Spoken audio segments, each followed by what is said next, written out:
Sudah, Valen. Baiklah teman-teman, jadi untuk BPH sendiri, ini kan adanya hiperplasia dari prostat ya. Jadi mungkin kita bisa lihat dulu anatomi dari prostatnya yang normal. Ya di sini teman-teman sudah bahas tadi ada berbagai macam zonanya tadi. Jadi ini yang normalnya, jadi tidak ada obstruksi ya pada uretra pas posteriornya. Namun kalau misalnya ada hiperplasia prostat itu bisa terjadi obstruksi di sini. Untuk etiologi sendiri sebenarnya dari BPH ini ada banyak teori. Namun yang paling sering dikaitkan dengan BPH itu adalah teori DHT. Kita tahu DHT itu merupakan bentuk aktif dari testosteron ya, di mana dari testosteron ini dikonversi menjadi DHT oleh bantuan enzim 5-alfa reduktase. Nah, pada teori DHT ini, testosteron yang sudah dikonversi menjadi DHT ini nantinya akan berikatan dengan reseptor androgen. Jadi DHT berikatan dengan reseptor androgen ini nantinya akan membentuk kompleks DHT-RA atau kompleks DHT reseptor androgen.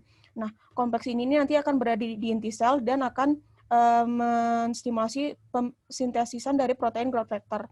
Nah, protein growth factor yang terbentuk ini nantinya akan menstimulasi pertumbuhan dari sel prostat sehingga bisa ditemukan adanya hiperplasia pada prostat. Hiperplasia itu kan berarti selnya yang bertambah, kan.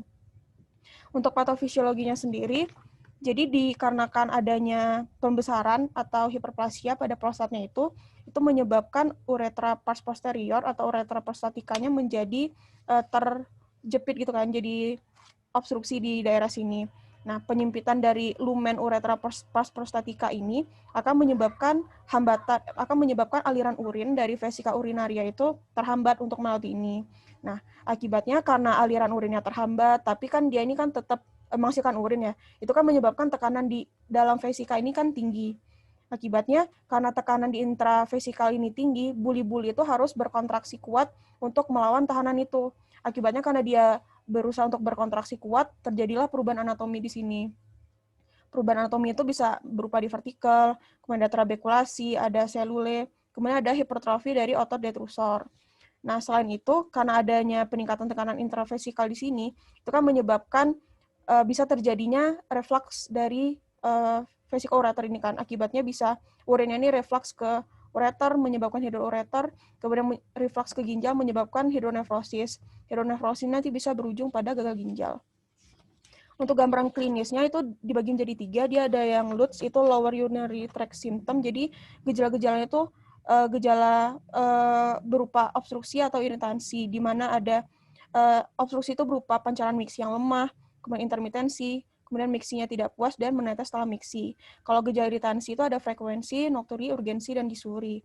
Kalau gejala pada saluran kemih atas itu bisa berupa nyeri pinggang atau benjolan di pinggang, itu terutama kalau misalnya udah hidronefrosis, yaitu bisa didapatkan gejala seperti itu.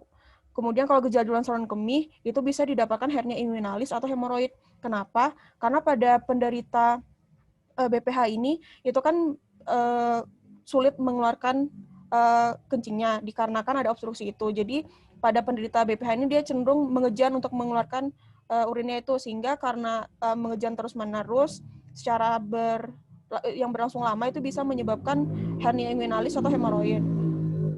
Untuk diagnosisnya itu bisa di anamnesis, pemeriksaan fisik, dan pemeriksaan penunjang.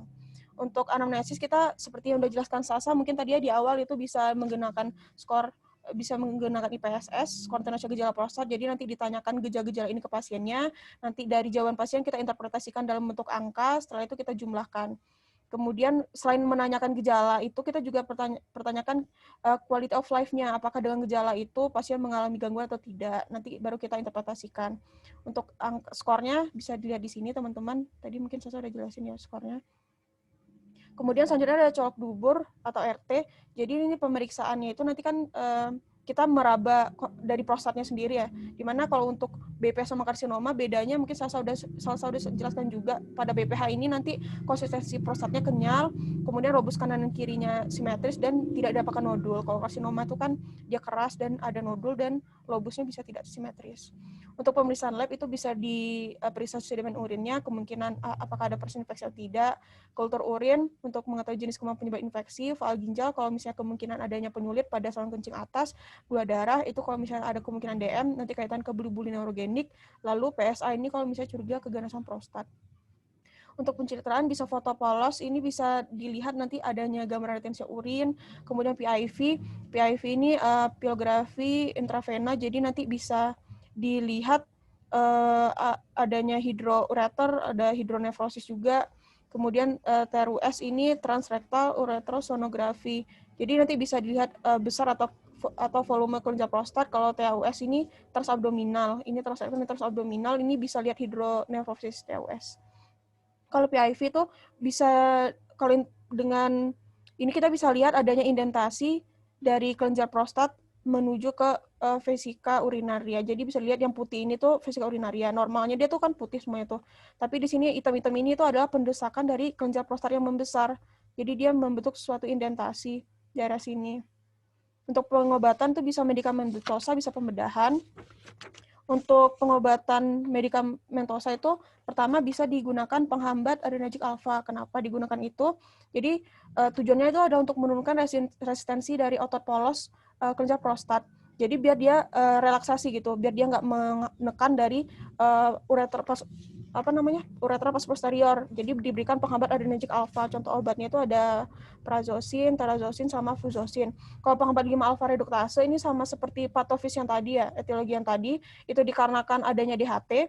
Nah, DHT itu kan nanti akan berikatan dengan reseptor androgen. Bisa nanti akhirnya membentuk growth factor sehingga terjadi hiperplasi dari selnya.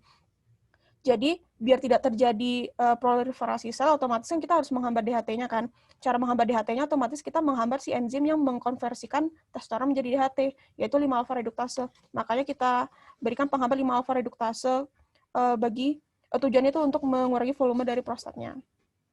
Untuk pembedahan itu bisa dilakukan pembedahan terbuka prostatektomi, tapi ini sudah jarang digunakan. Sekarang itu lebih ke pembedahan endurologi menggunakan TURP. TURP ini transurethral resection of the prostate. Kalau TUIP ini transurethral incision of the prostate. Jadi bedanya kalau yang TURP ini direseksi, kalau di ini insisi.